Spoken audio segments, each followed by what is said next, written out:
नमस्कार दोस्तों। कभी ये सोचा है कि जब अदालत में कोई सरकारी कागज पेश किया जाता है तो जज उसे तुरंत सच क्यों मान लेते हैं?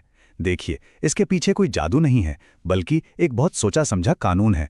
आज हम भारतीय साक्ष्य अधिनियम 2023 की उन्हीं धाराओं को समझने वाले हैं जो हमारी न्याय व्यवस्था में भरोसे की इस नींव को मजबूत करती हैं। जरा सोचकर देखिए, अदालतों में हर रोज हजारों दस्तावेज आते हैं। जमीन के कागजात हैं, सरकारी नोटिस हैं, डिजिटल कॉन्ट्रैक्ट्स हैं। अगर हर एक की सच्चाई परखने में ही दिन निकल जाए तो इंसाफ आखिर मिलेगा कब? तो सवाल यह है कि ये सिस्टम चलता कैसे है। कानून के पास इसका एक बहुत ही स्मार्ट तरीका है। तो आज हम इन्हीं 6 पड़ावों से गुजरेंगे। हम ये देखेंगे कि कैसे डिजिटल गैजेट से लेकर पावर ऑफ अटॉर्नी तक हमारा कानून भरोसे की एक मजबूत बुनियाद तैयार करता है, जिससे न्याय की रफ्तार धीमी ना पड़े।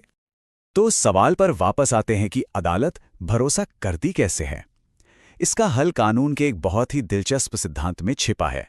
चलिए इस सिद्धांत को, जिसे उपधारणा या इंग्लिश में प्रिजम्पशन कहते हैं, जरा करीब से समझते हैं। इसे आप कानून का एक शॉर्टकट समझ सकते हैं।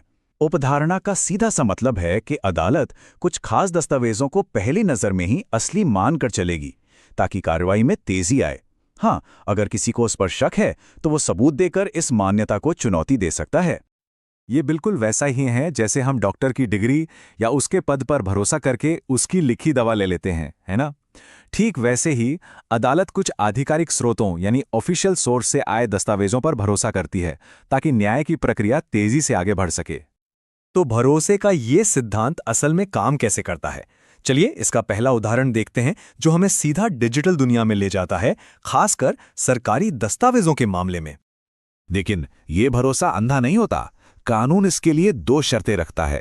पहली, कि वो डिजिटल रिकॉर्ड सही तरीके से बनाया और मेंटेन किया गया हो, और दूसरी, जो सबसे जरूरी है, कि वो उचित अभिरक्षा यानी प्रॉपर कस्टडी में हो, मतलब किसी जिम्मेदार अधिकारी की देखरेख में हो। तो इसका असली फायदा क्या है? इससे सरकारी काम की रफ्तार बहुत तेज हो जाती है। मान लीजिए सरकार कोई नया नियम लाती है और उसे ई-गज़ट में पब्लिश करती है। अब अदालत में उस नियम को साबित करने के लिए किसी सरकारी अफसर को बुलाने की जरूरत नहीं है। अदालत सीधे ई-गज़ट को ही सबूत मान लेगी। अच्छा, डिजिटल दस्तावेजों की तरह ही कानून कुछ फिजिकल दस्तावेजों पर भी ऐसा ही भरोसा दिखाता है, और इनमें सबसे आम है सरकारी नक्शे और कानून की किताबें। इसका सीधा सा मतलब यह है कि अगर कोई नक्शा या कानून की किताब किसी सरकारी अथॉरिटी ने छापी है, तो अदालत उसकी सच्चाई पर सवाल नहीं उठाएगी। ये मान लिया जाएगा कि वे भरोसे के लायक हैं। ये नियम जमीन के विवादों और शहरी विकास के मामलों में बहुत ज्यादा अहमियत रखता है। इससे एक स्टैंडर्ड तय हो जाता है। जैसे अगर सर्वे ऑफ इंडिया का कोई नक्शा अदालत में पेश होता है, तो उसे ही आधार माना जाएगा जब तक कि कोई उसे गलत साबित न कर दे। लेकिन यहाँ एक बहुत ही दिलचस्प बारीकी है। कानून कहता है कि अगर कोई नक्शा खास तौर पर किसी मुकदमे के लिए ही बनवाया गया है, तो उस पर अपने आप भरोसा नहीं किया जाएगा। उसे बनाने वाले को अदालत में साबित करना होगा कि वो नक्शा सही है। ये फर्क इसलिए जरूरी है क्योंकि किसी केस के लिए बनाए गए नक्शे में पक्षपात की गुंजाइश हो सकती है। अब बात करते हैं एक और बहुत ही जरूरी दस्तावेज की, पावर ऑफ अटॉर्नी। ये वो दस्तावेज है जिससे कोई व्यक्ति अपनी जगह पर काम करने का अधिकार किसी दूसरे को देता है, और इसका नोटरी से प्रमाणित होना बहुत मायने रखता है। इसका मतलब बहुत सीधा है। अगर किसी पावर ऑफ अटॉर्नी पर किसी नोटरी, जज या भारतीय काउंसिल की मोहर लगी है, तो अदालत ये मान के चलेगी कि ये असली है और इसे सही व्यक्ति ने ही बनवाया है। इसी प्रोसेस को ऑथेंटिकेटेड होना कहते हैं। इसका प्रैक्टिकल महत्व बहुत ज्यादा है। मिसाल के तौर पर विदेश में बैठा कोई व्यक्ति अगर भारत में अपनी प्रॉपर्टी बेचना चाहता है, तो वो वहीं से पावर ऑफ अटॉर्नी को प्रमाणित करवाकर भेज सकता है, और भारतीय अदालतें उस पर पूरा भरोसा करेंगी, जिससे काम बहुत आसानी से हो जाता है।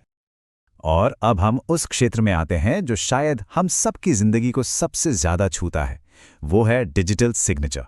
चलिए देखते हैं कि कानून हमारी इस ऑनलाइन दुनिया पर कैसे भरोसा करता है। ये नियम आज के डिजिटल दौर के लिए बहुत ही जरूरी है।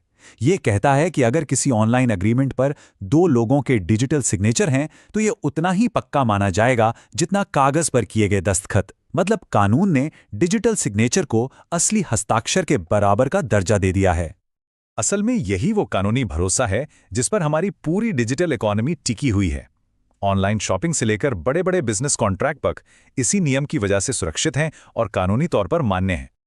तो हमने अलग-अलग धाराओं को एक-एक करके समझ लिया।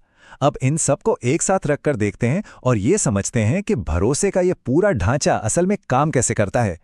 तो संक्षेप में कहें तो कानून कुछ खास तरह के दस्तावेजों को एक हेड स्टार्ट देता है, चाहे वो सरकारी गज़ट हो, सर्वे का नक्शा हो, नोटरी से बना दस्तावेज हो या डिजिटल सिग्नेचर। इन सब पर पहले से भरोसा करके हमारी अदालतें अपना कीमती समय बचाती हैं और असली विवादों पर ध्यान दे पाती हैं। लेकिन यहाँ एक बहुत ही ज़रूरी बात याद रखने वाली है। ये कानूनी भरोसा कोई पत्थर की लकीर नहीं है। उपधारणा का मतलब ये नहीं है कि इसे झुटलाया नहीं जा सकता। अगर किसी के पास ये साबित करने के लिए ठोस सबूत हैं कि दस्तावेज नकली है या गलत है, तो वो अदालत में इसे पूरी तरह से चुनौती दे सकता है। तो अगली बार जब भी कोई ऑनलाइन कॉन्ट्रैक्ट साइन करें या कोई सरकारी नक्शा देखें, तो एक पल के लिए जरूर सोचिएगा कि कैसे कानून का ये अदृश्य भरोसा हमारे पूरे सिस्टम को ज्यादा कुशल और मजबूत बना रहा है। और यही भरोसा असल में तेज और सुलभ न्याय की नींव है।